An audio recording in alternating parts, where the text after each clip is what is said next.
Presented by RomulusIT.com, offering remote support for common computer problems.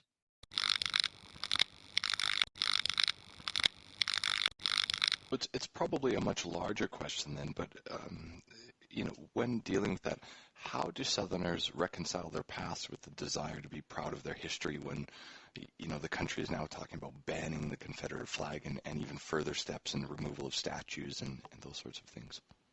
It's incredibly contentious here, and I've seen it in Georgia, again, going back 20 years, because Georgia specifically started going through this with our state flag.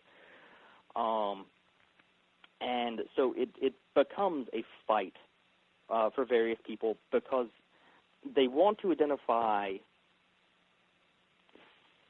symbology of the Confederacy as being very much intertwined with Southern heritage. And from the very first thing I wrote on the Confederacy, which was for the University of Georgia student newspaper when I was there in law school, I stressed very hard after I had quoted all these Confederate leaders to stress for myself that there's a lot that people can be proud of as Southerners.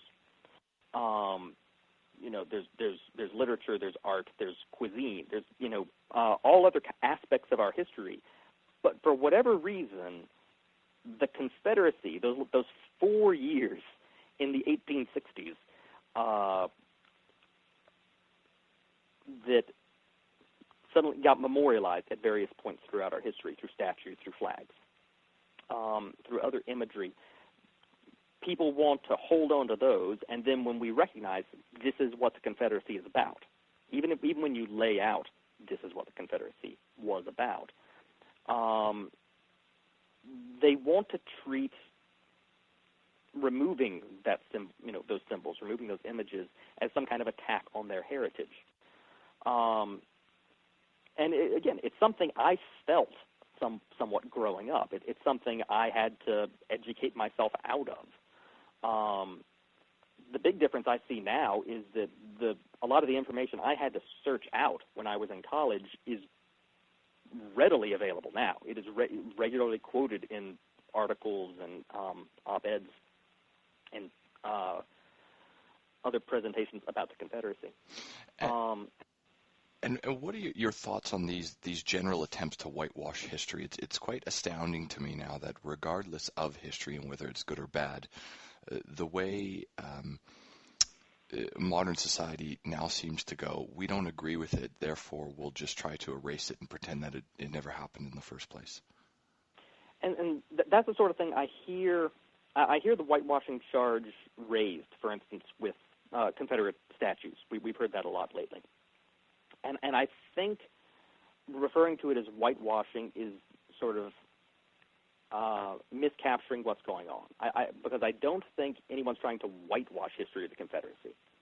I think what people want to do is to sort of bring to the forefront what the Confederacy was,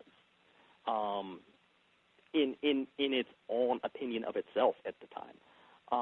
What we're not trying to do, what we don't want to do is to continue to sort of honor that ugly part of our heritage through memorials, through, again, honorary symbology, recognizing it sort of in the state flag, for instance, when it offends people so much. But it's certainly not a matter of trying to whitewash history. No one is suggesting taking the Civil War out of schools or not discussing that aspect of the history. I mean, it is easily a major part of American history, if not the most important 4 single years on American soil. But it's just a matter of what's the right context to present and to discuss and to sort of display that history going forward. Okay. This episode is brought to you by Romulus IT, offering fast, affordable remote support for common computer problems, including troubleshooting, health checks, virus removal, and software support. Visit RomulusIT.com to get your computer back on track.